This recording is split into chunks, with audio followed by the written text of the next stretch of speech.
Bismillahirrahmanirrahim. Assalamualaikum warahmatullahi wabarakatuh. Maha suci Allah, segala puji dan syukur kita panjatkan kehadirat Allah. Semoga kita selalu dalam bimbingan rahmat dan ridho Allah Subhanahu wa taala. Subhanallah walhamdulillah astagfirullah Allahu akbar. Oke saudaraku, saya dari tim Raja Wali Nusantara. Kali ini kita akan membahas Satrio Piringit mengguncang jagat.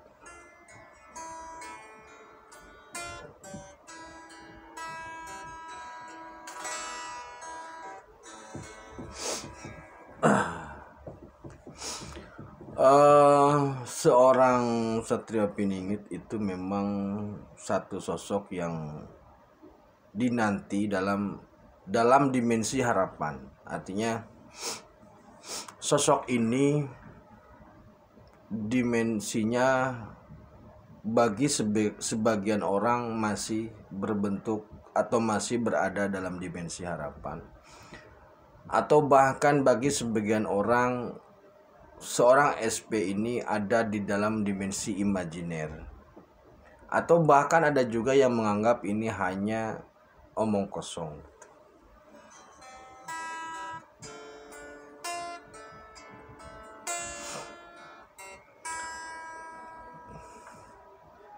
Dimensi mengguncang jagat yang saya maksud ini, atau seorang SP mengguncang jagat ini bisa dipahami sebagai satu proses yang berkesinambungan, seperti halnya bola salju.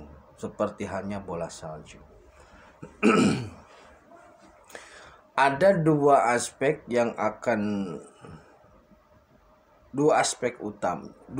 utamalah yang akan menjadi goncangan bagi jagat ini. Walaupun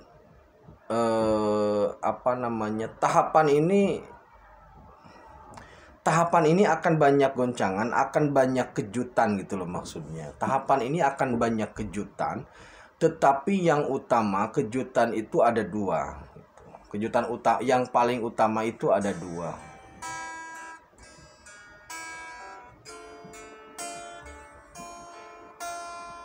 Goncangan atau kegemparan yang pertama itu dari aspek ekonomi, dan kegemparan yang kedua dari aspek keumatan.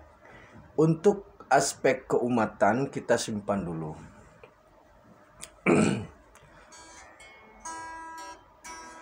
Nah, kegemparan dalam ruang ekonomi atau dalam dimensi ekonomi ini, jadi begini saudaraku ya.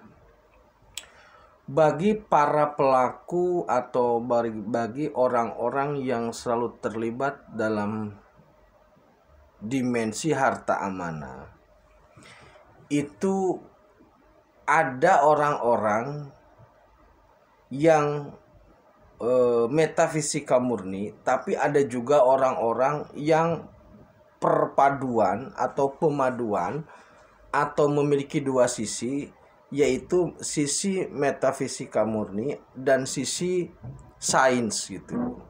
Jadi satu sisi dia menjalankan sains, tapi sisi lain dia mempercayai hal-hal yang metafisik gitu. Itu ada juga orang seperti itu. Nah, dari dua pihak ini, dua-duanya percaya bahwa orang yang akan menyelesaikan urusan aset atau harta amanah ini adalah orang yang ditunjuk gitu loh. Jadi dua-duanya mempercayai. Nah, yang berbeda adalah bagi orang yang memegang harta amanah kemudian melakukan proses dengan metafisika murni, itu lewatnya ritual gitu. Nah, bagi orang-orang yang juga memegang sains, maka lewatnya adalah teknologi. Sebenarnya dua hal ini juga ketemu. Tinggal yang mana yang lebih dulu muncul.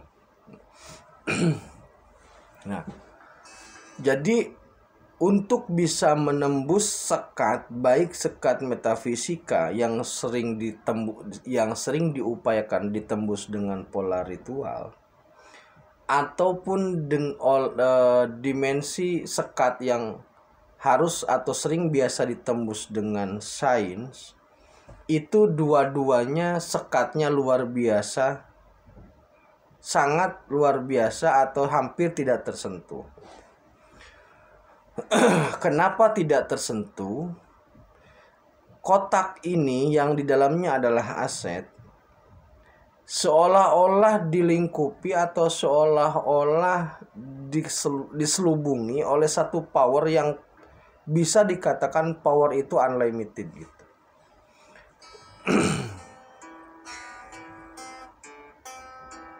Beberapa pihak yang memegang harta amanah secara fisik, ada yang memang bukan tergoda ya.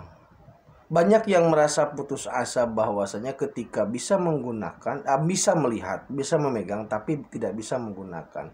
Orang-orang yang secara sains paham tentang hal ini, kemudian berupaya melakukan cara-cara sains juga paling jauh atau paling banter hanya bisa melihat, tidak bisa menggunakan, mengambil apalagi menggunakan itu tidak bisa.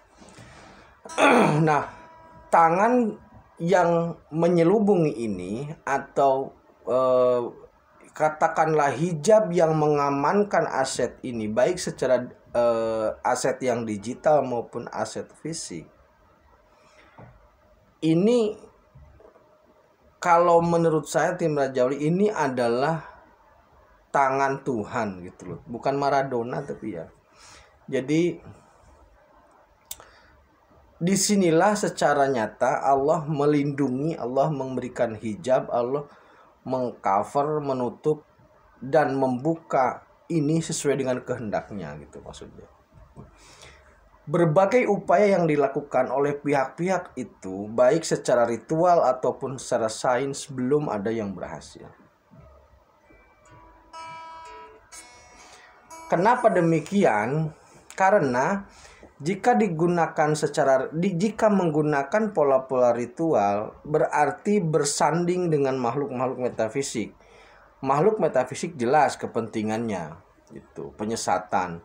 Sedangkan dengan sains itu terlindungi atau dilindungi oleh satu sistem yang juga sangat rumit. Nah, kekuatan ini, pertanyaannya adalah apakah kekuatan ini atau apakah selubung yang Allah ciptakan, apakah sistem yang sudah dipersiapkan oleh kekuatan yang tidak tersentuh itu bisa ditembus? Jawabannya adalah bisa. Pertanyaan berikutnya, siapa yang bisa menembus? Yang bisa menembus ini adalah seorang orang yang sudah Allah persiapkan. Orang yang sudah Allah persiapkan itu, jika orang Jawa menembaknya atau membidiknya sebagai SP, kemudian orang Islam membidiknya sebagai IM gitu. Jadi sosoknya sama. Nah, jadi ini nanti akan jadi semacam pembuktian bagi orang-orang tertentu yang memahami hal ini, yang mengawal atau yang titen terhadap hal ini. Itu akan menjadi semacam pembuktian bahwasanya yang bisa menyelesaikan permasalahan aset ini, baik yang fisik maupun digital, siapapun itu, maka itu adalah orang yang Allah persiapkan untuk memegangnya gitu loh. Jadi bersamanya atau bersama sosok tersebut itu tersimpan identitas, tersimpan semacam kode, simbol atau kunci untuk membuka secret atau untuk membuka hijab atau membuka selubung sistem itu ataupun selubung metafisika itu. Jadi untuk yang sifatnya aset fisik, hanya dia yang bisa. Untuk yang digital juga hanya dia yang bisa gitu. Perlu dipahami bahwasanya aset yang fisik itu bisa dipegang siapapun. Maksudnya banyak orang yang bisa megang, banyak orang yang bisa menggunakan tetapi memiliki efek yang luar biasa gitu loh. Jadi maksudnya yang dipegang aset itu bisa dilihat, bisa dipegang. Jika digunakan karena tidak punya hak, maka efeknya luar biasa gitu loh.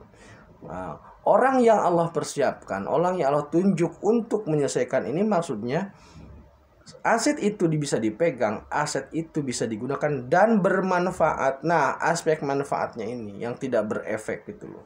Maksudnya tidak berdampak negatif lah gitu. Nah, seorang SP mengguncang jagat, kami melihatnya hampir gitu loh. Hampir, kami melihatnya sudah hampir akan terjadi. Jadi gapura sudah dibuka. Maka setelah gapura Kertara Harja dibuka, fase selanjutnya adalah mengguncang jagat.